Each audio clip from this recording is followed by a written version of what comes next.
있습니다. 네, 오늘 하나님께서 주시는 말씀은 고린도후서 13장 5절의 말씀입니다. 고린도후서 13장 5절입니다. 우리 같이 한 목소리로 읽겠습니다. 시작. 너희는 믿음 안에 있는가? 너희 자신을 시험하고 너희 자신을 확증하라. 예수 그리스도께서 너희 안에 계신 줄을 너희가 스스로 알지 못하느냐? 그렇지 않으면 너희는 버림받은 자니라. 아멘. 한번 따라해 봅시다. 내 신앙을 어떻게 돌아보고 있는가? 스스로 물어보는 거예요. 스스로. 오늘은 어떤 주일인가요? 종교개혁주일로 예배드립니다. 10월 31일, 그죠? 1517년 10월 31일 독일의 비텐베르크 성당 벽에 대자보가 떡하니 붙었습니다. 그 내용에는 교황님께서 다음 95개 조항에 대해서 답변해 주십시오라는 서두로 시작이 됐어요. 근데 이 95개 조항, 교회와 말씀과의 이 차이점에 대해서 먼저 문제를 제기한 사람이 누군가 하면은 수도원에서 수도하며 성경을 연구했던 마르틴 루터입니다. 근데 이제 마르틴 루터가 이러한 대자보를 붙이게 된 원인이 한 가지였어요. 아까 말씀드렸듯이 교회의 가르침과 성경의 가르침이 너무나 달랐기 때문입니다. 자신의 죄를 용서받거나 죽은 사람의 죄를 용서받기 위해서라면 카톨릭은 뭘 사야 된다고 이야기했습니까? 교황이 판 면죄부를 사야 됐어요. 그래서 면죄부를 사야만 용서받을 수 있다고 생각했어요. 근데 성경을 잘 알고 성경을 연구하고 하나님을 사랑했던 사람들조차도 그것을 구분할 수가 없었던 것이죠. 그때 유일한 사람 마르틴 루터만이 성경을 연구하면서 이렇게 이야기했습니다. 진정으로 회개를 원하면 그리스도인들은 면죄부가 없어도 그리스도를 믿는 믿음으로 죄와 형벌에서 사함을 받을 수 있고 모든 축복에 참여할 수 있다라고 말했습니다. 그러니까 오직 뭐예요? 성경, 오직 그리스도, 믿음, 은혜, 하나님께 영광이다라고 하는 이 5가지의 표어가 생기게 된 것이죠. 한번 따라해 봅시다. 오직 성경, 오직 그리스도, 오직 믿음, 오직 은혜, 오직 하나님께 영광. 우리가 따르고 있는 신앙의 표지는 5가지에 기반을 하고 있습니다. 그런데 이 마르틴 루터가 그것을 어디서 알 수 있었는가 보면 성경의 말씀을 통하여 하나님의 뜻을 정확하게 알 수 있었다라고 하는 것이지요. 사람들은요, 법과 제도를 세워놓으면 완벽하다고 말하지만 사실 돌아보지 않으면 보수할 수 없고 그 결핍을 알 수 없고 돌아가는 상황을 알 수 없다는 것입니다. 여러분, 우리가 신앙인이 어떤 사람인가 보면요, 무엇인가를 돌아보는 사람이다 볼 수가 있어요. 그래서 우리 신앙이 어떠한지 우리 스스로 돌아볼 수 있어야 한다는 것입니다. 오늘 말씀해 보니까 고린도후서 13장 5절에 보니까 너희는 믿음 안에 있는가? 너희 자신을 시험하고 너희 자신을 확증하라 라고 말하고 있습니다. 여러분, 추우시면 에어컨 끄셔도 되겠습니다. 네. 너희는 믿음 안에 있는가? 너희 자신을 시험하고 너희 자신을 확증하라 이렇게 말하고 있어요. 스스로 신앙을 돌아볼 수 있는 사람이 되어야 할 줄로 믿습니다. 내가 요즘에는 하나님과의 관계가 멀어지지는 않았는지, 하나님의 음성이 없이 결정하고 살아가고 있지는 않은지 위기의식을 늘 우리가 느껴야 된다고 하는 것이죠. 신앙생활에서도 가장 좋지 않은 태도가 무엇이냐면요, 이 정도면 괜찮지, 이 정도면 내가 믿음 좋지, 하나님 따르고 있지, 그래 천국은 침노하는 자의 것이다. 우리가 하나님에 대한 열심을 멈추는 순간 우리의 신앙은 흔들리게 되어 있다는 것입니다. 스스로 시험하여 내가 믿음에서 굳건한지 흔들리고 있지 않은지를 살펴보아야 됩니다. 종교개혁 주일을 맞이하면서 우리는 이런 정신을 가져야 됩니다. 자신을 돌아봅시다. 그리고 교회를 돌아봅시다. 그리고 우리 가족을 돌아보며 함께 예배하고 기도하는 것에 더 열심을 내는 여러분 되시기를 주님의 이름으로 축복합니다. 첫 번째 한번 따라해 보겠습니다. 말씀을 늘 다시 보고 있는가? 스스로 한번 생각해 보시죠. 말씀을 내가 돌아보고 있는가? 종교개혁의 정신 중에 하나가 뭐냐면 아드폰테스, 본질로 돌아가자. 성경의 말씀으로 돌아가자. 신앙적 고백과 선언이 있었다라고 하는 것이죠. 그들에게 말씀이 없었던 것이 아닙니다. 말씀이 있었어요. 근데 성경의 말씀을 더 깊이 연구해 보니 신학이 발전하게 되는 것에 일조를 했다는 것입니다. 여러분, 성경의 말씀을 통하여 인류를 향한 하나님의 뜻을 더 잘 살펴야 합니다. 쉽게 말하면요, 하나님의 말씀을 더 자주 봐야 됩니다.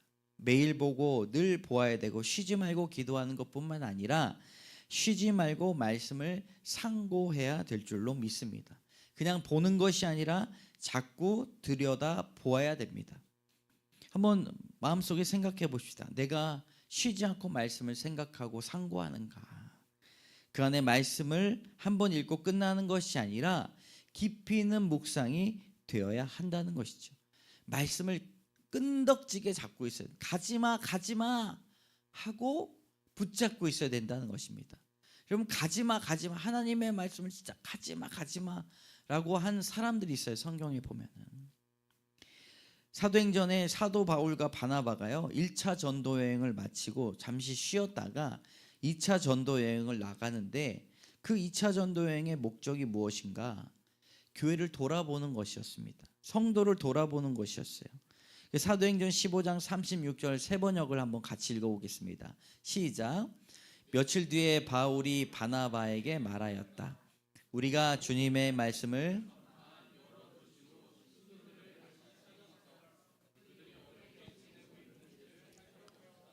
2차 전도 여행이 어떻게 시작이 됐다고요? 사도 바울과 바나바가 그들이 어떻게 지내고 있는지를 살펴봅시다. 둘러보자. 그렇게 해서 이제 그 36절인데 41절 한번 읽어볼까요? 시작. 모든 교회를 튼튼하게 하였다. 세웠다는 것이죠. 그러니까 사도 바울이 교회를 둘러보니 결론적으로 어떻게 됐어요? 교회가 튼튼하게 세워졌다. 근데 이건 교회와 사도 바울의 만남이 아니에요. 교회가 하나님의 말씀을 만난 것입니다. 사도 바울이 잘생겨서 좋아서 매력적이어서 그를 원한 것이 아니라 사도 바울의 입에서 나오는 그리스도의 도를 듣기 위하여 사도 바울 가지마 했던 것이죠. 그러니까 데살로니가 교회부터 사도 바울이 둘러보는데 그 성도들이 자꾸 사도 바울을 죽이려고 하는 유대인들이 있어서 도망가라고 이야기를 해요. 베레아로 도망가고 베레아는 또 다른 곳으로 도망가라고 성도들은 이야기를 합니다. 근데 그럼에도 불구하고 사도 바울이 떠나가는 것을 너무나 아쉬워하고 슬퍼했어요. 여러분, 왜 그랬을까요? 하나님의 말씀을 더 듣고 싶어서. 여러분, 우리에게 이러한 갈급함이 있는지를 돌아보아야 될 줄로 믿습니다. 늘 말씀을 사모하고 감사하며 붙잡고 있는지를 살펴보아야 돼요. 하나님의 말씀을 더 듣고 싶어 해야 한다는 것입니다. 루터가 말했듯이 하나님의 말씀을 연구하고 자신에게 주신 말씀들을 돌아보는 것이 얼마나 중요한지를 모릅니다. 요즘 시대가요 쇼츠 시대라고 해요. 쇼츠 시대. 짧고 강렬하고 강렬한 인상에 남긴 영상들, 강한 쾌락, 호기심을 주니까요 이게 뭐 이렇게 보고 있는 거예요. 뭐 어떤 사람은 30분을 그냥 쇼츠 보다가 시간을 막 보낸다고 이야기하더라고요.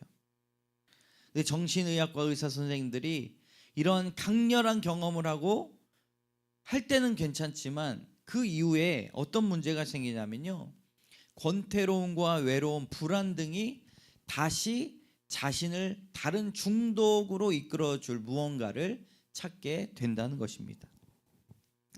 그러니 소비성으로 시간을 때우는 일들이 많아지게 된다는 거예요. 그러니까 성경 말씀, 설교 말씀도 어떻게 듣습니까? 이렇게 예전에는 1시간 예배드려 설교 말씀 듣고 지금은 23분 정도 설교를 해요. 23분. 그것도 집중을 못하는 거예요. 지루하다 느끼는 거예요. 그렇지 않아요.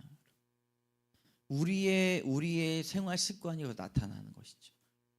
그래서 1시간 정도 말씀을 들었을 때 그 안에 여러 가지가 쌓이고 생각이 쌓이고 말씀이 쌓였을 때 설교 가운데 하나님이 역사하는 아하 포인트가 생기게 된다는 것입니다. 그러니까 사실 토요일 날부터 우리 뇌를요, 집중력을 길러야 된다는 것입니다. 주일날 설교를 듣기 위하여 집중력을 길러야 되는 시대가 돼버린 거예요. 근데 소비성으로 사람들이 시간을 때우는 일들이 이렇게 많아졌다는 것이죠.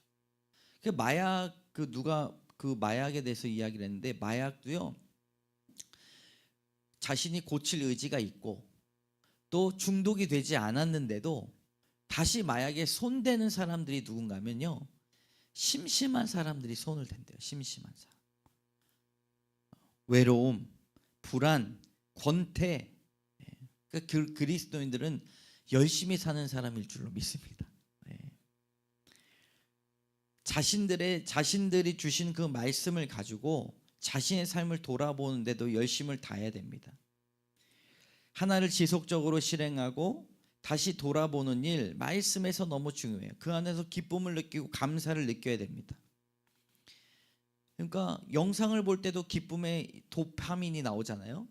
근데 책을 오래 본 사람, 글을 오래 쓴 사람은요, 그 안에서 도파민이 나와. 건강한 도파민, 강렬한 도파민이 나온다는 거예요. 일기 쓰고 사람을 만나고 글을 쓰고 성경 말씀을 읽을 때 그 안에 우리에게 건강한 기쁨과 즐거움이 넘치기를 주님의 이름으로 축복합니다. 사도 바울은 바나바에게 우리가 전한 복음을 믿은 형제들을 다시 돌아보는 것이 마땅하지 아니하냐라고 말했어요. 그래서 사도 바울이 선교했던 것은 복음을 전할 뿐만 아니라 말씀으로 굳건하게 세우기 위하여 그들이 노력했다는 것이죠. 왜 그랬을까요? 왜 말씀을 봐야 될까? 말씀을 지속적으로 왜 봐야 될까? 그리스도를 믿고 구원받은 백성이 구원을 노래하며 살아가면 되지만, 그럼에도 불구하고 우리는 왜 매일같이 말씀을 묵상하고 깊이 묵상해야 되는가? 그 안에서 하나님의 뜻을 발견할 수 있기 때문입니다. 그러니까 하나님의 말씀을 볼 때 우리의 사고방식으로 볼 때가 너무 많다는 거예요. 성경을. 그러니까 일주일 동안 내가 받았던 인본주의적 생각, 소문들, 풍문으로 들었던 이야기들을 가지고 성경 말씀을 본다는 것이죠. 그런데 반대해져야 됩니다. 반대로. 하나님의 말씀을 지속적으로 보면서 성경에서 말하고 있는 하나님이 가지고 있는 그 성품이 드러나면 그 성품으로 나를 읽어내려가는 거예요. 그 내가 성경을 읽는 것이 아니라 성경이 나를 읽어내려 가야 한다는 것이죠. 어떤 목사님은 하나님의 말씀 안에 하나님의 뜻이 담겨 있음에도 불구하고 우리가 그것을 알아듣지 못하는 이유 중에 하나가 하나님의 언어, 가치관에 익숙하지 않다고 말을 합니다. 그러니까 영어 쓰고 일본어 쓰고 못 알아듣는 것이 아니라 하나님께서 한 영혼을 이끌어 가시는 방향과 주안점에 대해서 잘 알지 못하니까 성경 읽는 게 재미가 없는 거예요. 그 말씀을 쇼츠처럼 볼 때가 너무나 많이 있습니다. 한 구절씩. 그러나 우리의 말씀을 깊게 묵상할 수 있는 시간을 통해 여러분, 우리가 하나님 앞에 예배 드려야 할 줄로 믿습니다. 그걸 강조하는 게 3가지 예배에서 승리해야 돼요. 첫 번째가 공적인 예배에서 승리해야 됩니다. 두 번째가 개인적인 예배가 있어야 돼요. 아무도 몰라도 내가 말씀을 보면서 찬양하고 주기도문하는 그 예배가 있어야 된다는 것이죠. 거기서도 승리해야 돼요. 세 번째는 삶의 예배. 내가 일하고 사람을 만나고 할 때 말씀으로 승리해야 됩니다. 3가지의 예배에서 승리해야 되는데, 말씀을 통해서 나를 위로하시는 그 하나님을 만나고 말씀을 통해서 깊게 묵상해야 된다는 것이죠. 큐티 묵상을 웬만한 사람들이 잘 몰라요.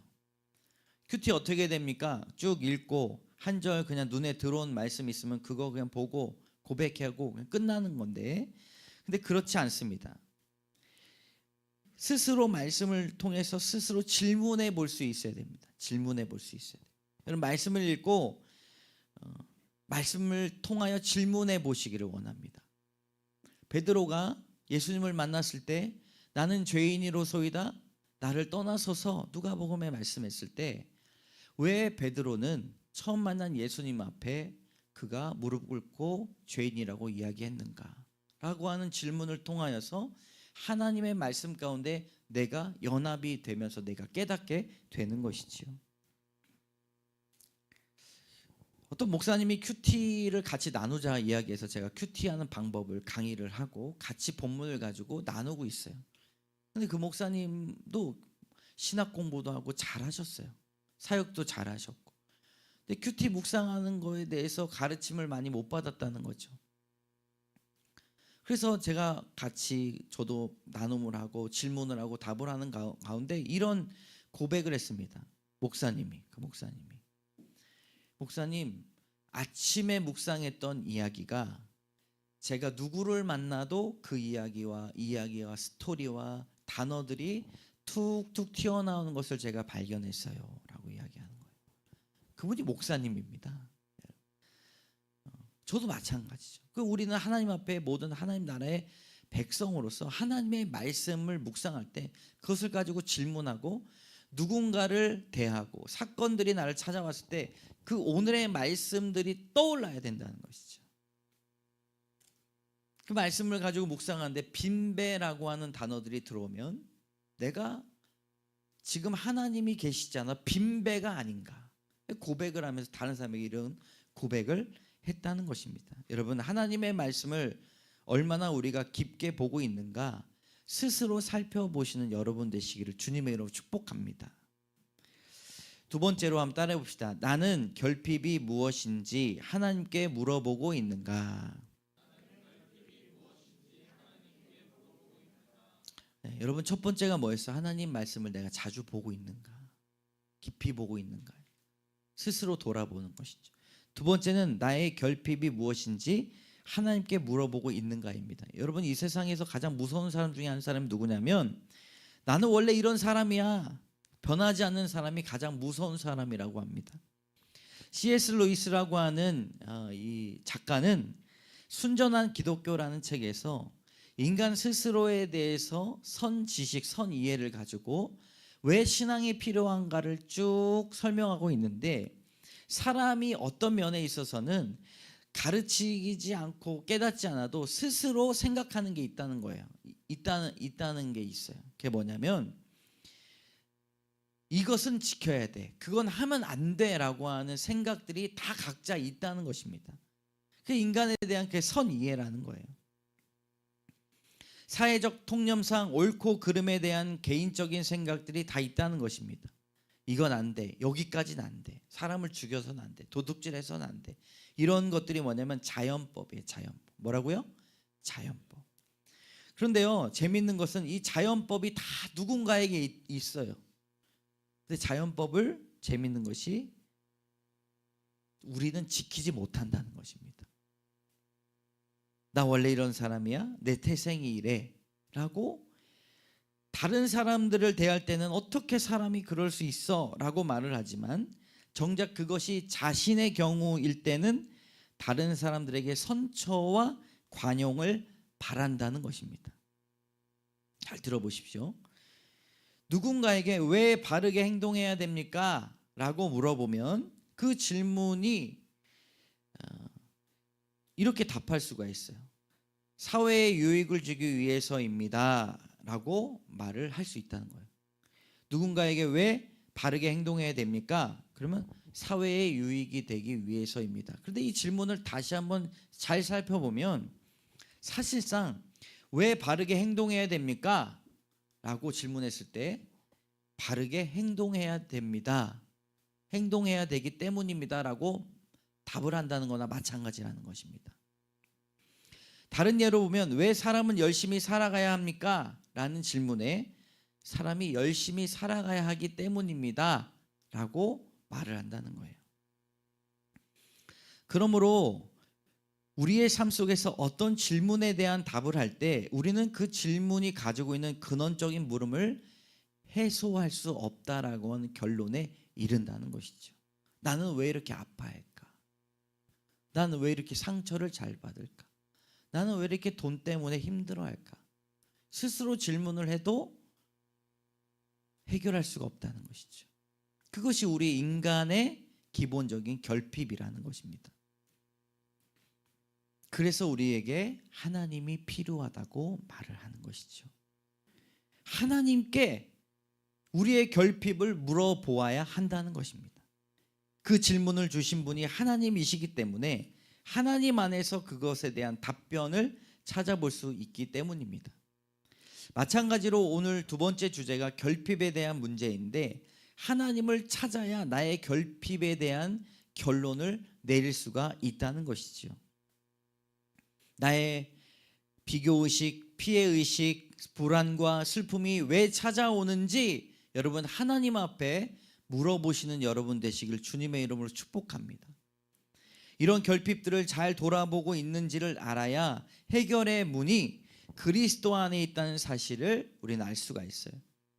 나는 왜 돈이 없는가라는 질문만 하지 마시고 나는 왜 돈이 없다는 사실에 불안을 느끼는가?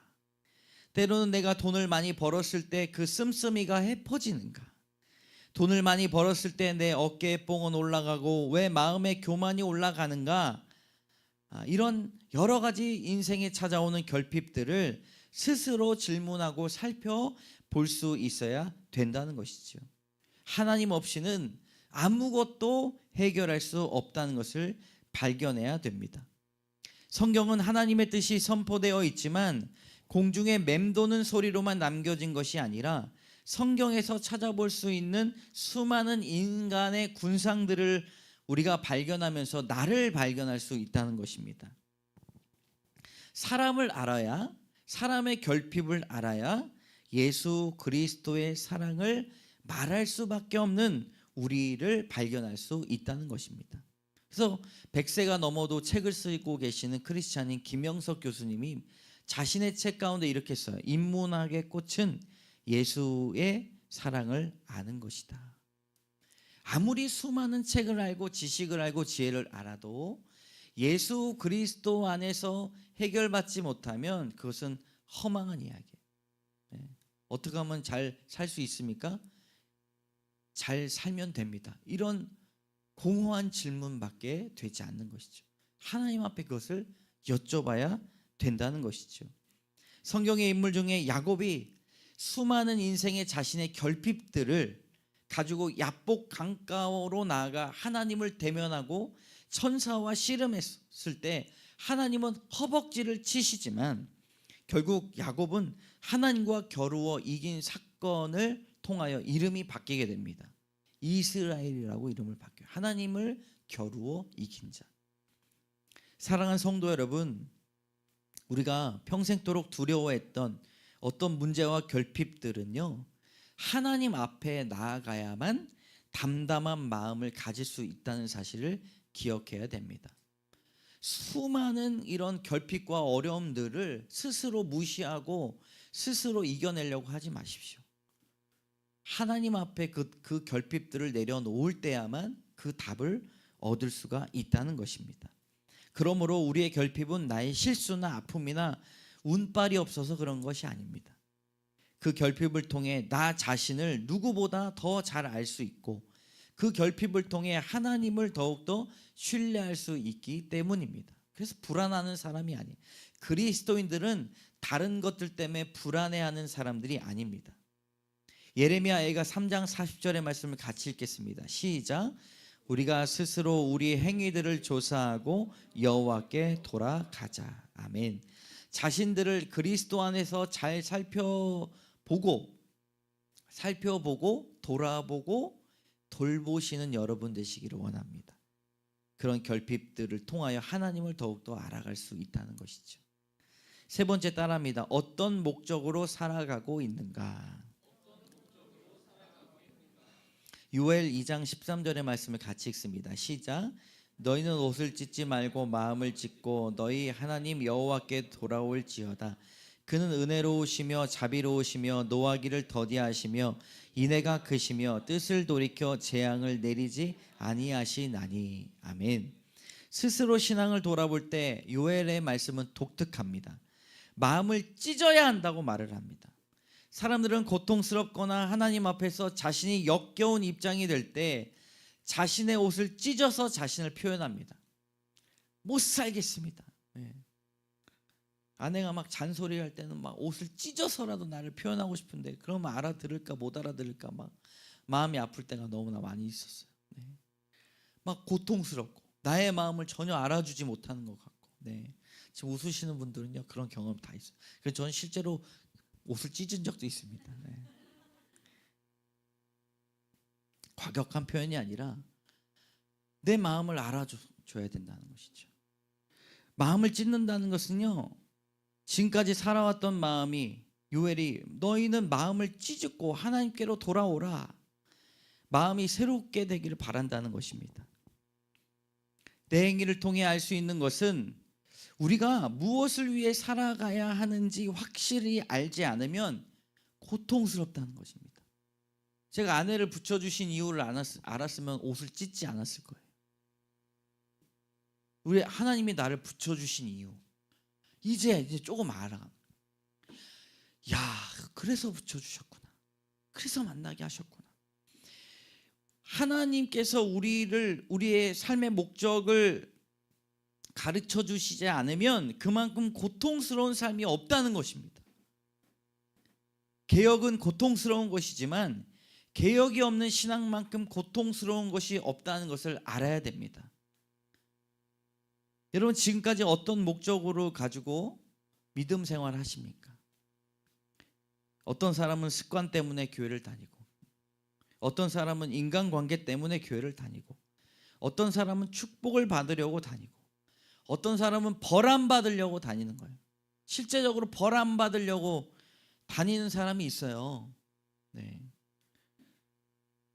그러니까 자신의 목적이 뭐예요? 벌 안 받으려고 다니니까 교회 다니면 그거 이루어졌잖아요. 그 이상 없어요.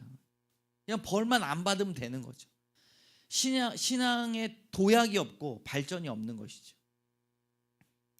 여러분, 우리가 왜 어떤 목적으로 살아가고 있는가 한번 따라해 봅시다. 우리의 신앙의 목적은 하나님을 더욱 알아가는 데 있습니다. 여러분, 에레미야 9장 혹시 24절이 준비가 됐나요? 우리 노란 줄만 같이 읽겠습니다. 시작. 24절 전체 읽겠습니다. 시작. 자랑하는 자는 이것으로 자랑할지니 곧 명철하여 나를 아는 것과 나 여호와는 사랑과 정의와 공의를 자인 줄을 깨닫는 것이라. 나는 이 일을 기뻐하노라. 여호와의 말씀이니라. 그러니까 뭐라고 해요? 곧 명철하여 나를 아는 것과 나 여호와는 사랑과 정의와 공의를 땅에 행하는 자인 줄을 어떻게 해요? 깨닫는 것이라. 이거 자랑해야 된다는 것이죠. 여러분, 우리의 삶의 목적은 하나님을 더 알아가는 데 있음을 믿습니다. 왜 우리가 예수 천당 불신지옥 외치지만 천국 가면 되는 거라고 생각하면 안 돼요. 그러면 우리가 왜 살아갑니까? 그냥 한 살 돼가지고 8살 세례받고 뿅 가면 천국 가는 게 이루어지는 거잖아요. 근데 그에 왜 우리의 삶이 이어집니까? 하나님을 더 알아가기 위함을 믿습니다. 10대 만났던 하나님, 20대 만났던 하나님, 30대, 60대, 70대, 80대 만났던 하나님이 다르다는 거예요. 더 깊이가 있다는 것입니다. 그러니까 하루하루가 너무 소중한 것이죠. 이전 직장에서 만났던 하나님하고요, 이번 새롭게 가는 직장에서 만난 하나님 또 다를 겁니다. 결혼을 하기 전과 결혼한 다음에 만났던 하나님 더 깊이가 있을 것입니다. 여러분, 우리의 삶이 우리에게 선물임을 믿습니다.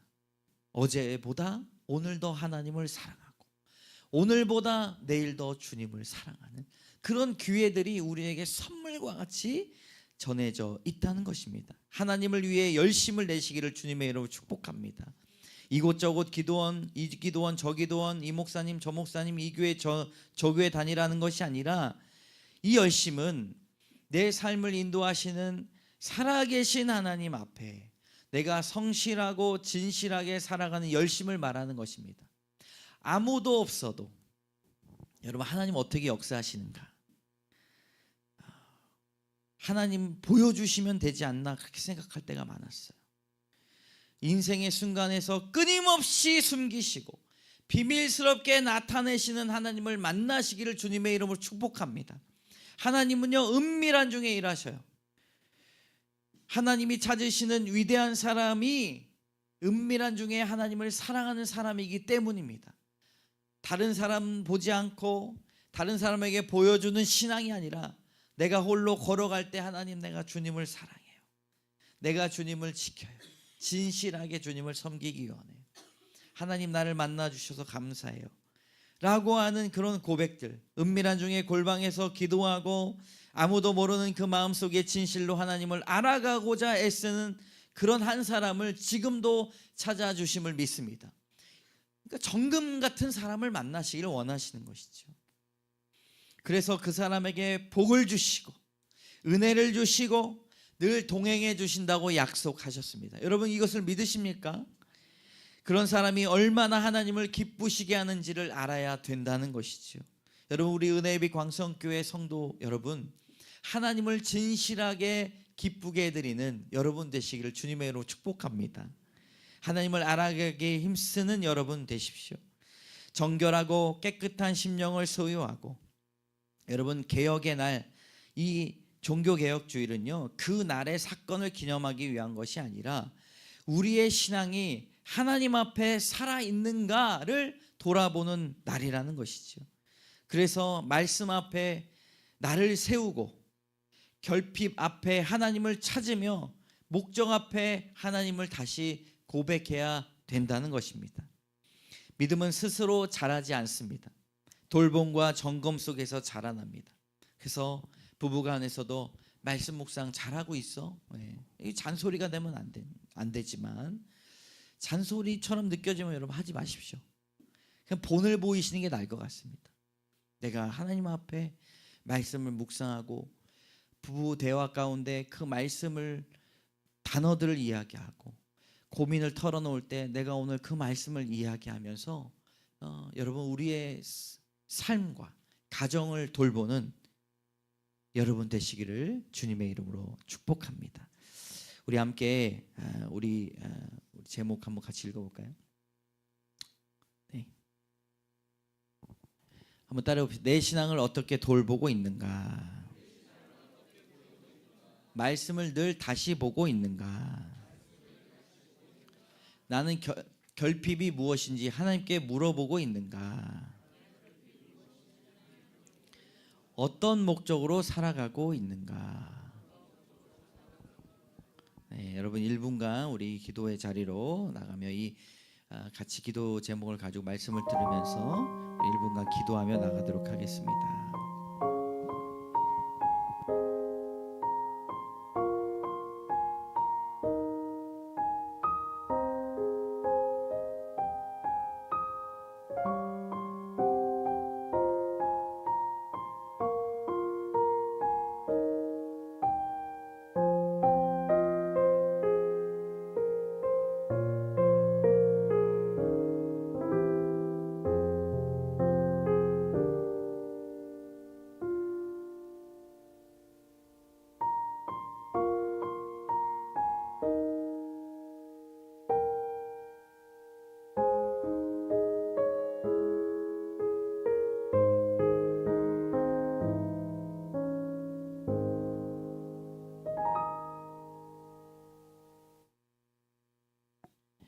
참 좋으신 하나님, 감사합니다.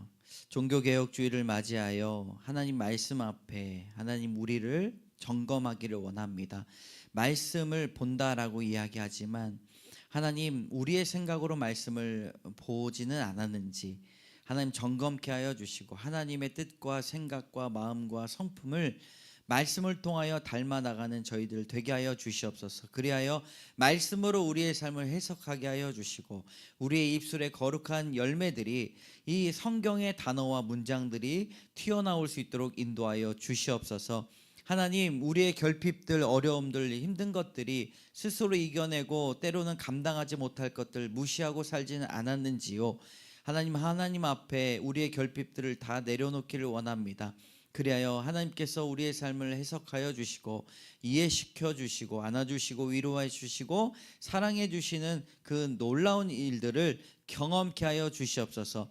하나님, 오늘보다 내일 더 주님 더 깊이 만나기를 원합니다. 하나님을 더 알아가기를 원합니다.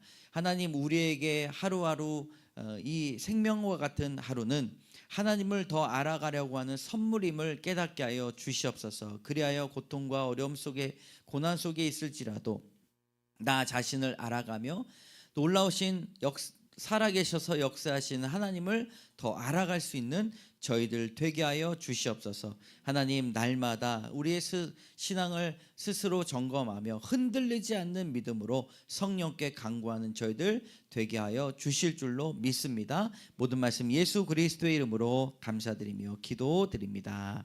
아멘. 우리 다 같이 일어나셔서 찬송가 21장 함께 찬양하며 나가도록 하겠습니다.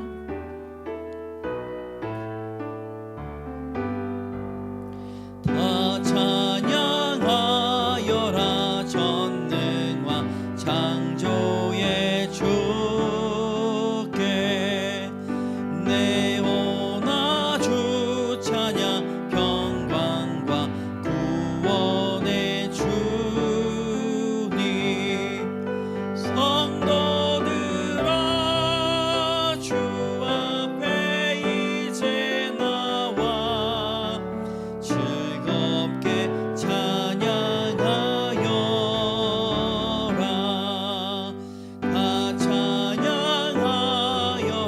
놀라운 만유의 주께 포근한 날개 밑 늘 품어주시는 주님 성도들아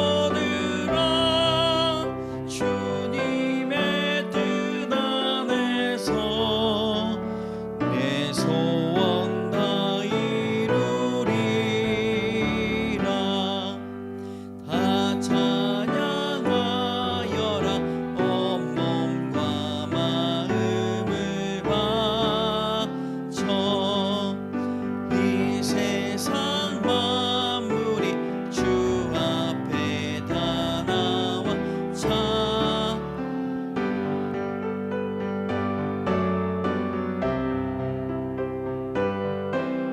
소리 높여 영원히 찬양하여라.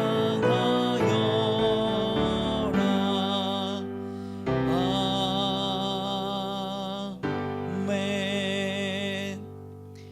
참 좋으신 하나님 감사합니다. 오늘도 귀한 은혜를 더하여 주시고 주 앞에 예물 드림으로 주 앞에 영광 돌리게 하시니 감사합니다.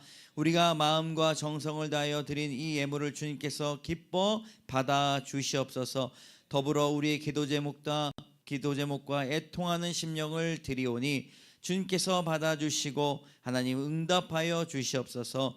각자의 기도 제목대로 드리는 11조와 구제헌금, 선교헌금, 감사헌금, 주정헌금 하나님 앞에 온전히 구제헌금으로 드리오니 하나님께서 날마다 주님께서 주시는 그 은혜를 선포하는 데 귀하게 쓰여지게 하여 주시고 생명을 살리고 복음이 전도되는 데 사용하여 주시옵소서. 드린 손길 하나님, 우리의 모든 공급이 하나님께 있음을 믿습니다. 하나님의 것을 돌려드리오니 기뻐 받아주시고 더욱더 드리고 주님 선교하고 구제하고 우리의 곡간의 곡식이 차고 넘쳐 주 앞에 영광 돌리는 저희들의 인생이 다 될 수 있도록 인도하여 주시옵소서. 드릴 수 없는 믿음이 있다면 드릴 수 있는 믿음을 더하여 주시고 그 형편이 있다면 하나님 드릴 수 있는 형편과 차고 넘치는 복을 더하여 주셔서 나누고 베풀 때에 하나님께서 더욱더 주시는 그 마음 소유할 수 있도록 인도하여 주시옵소서.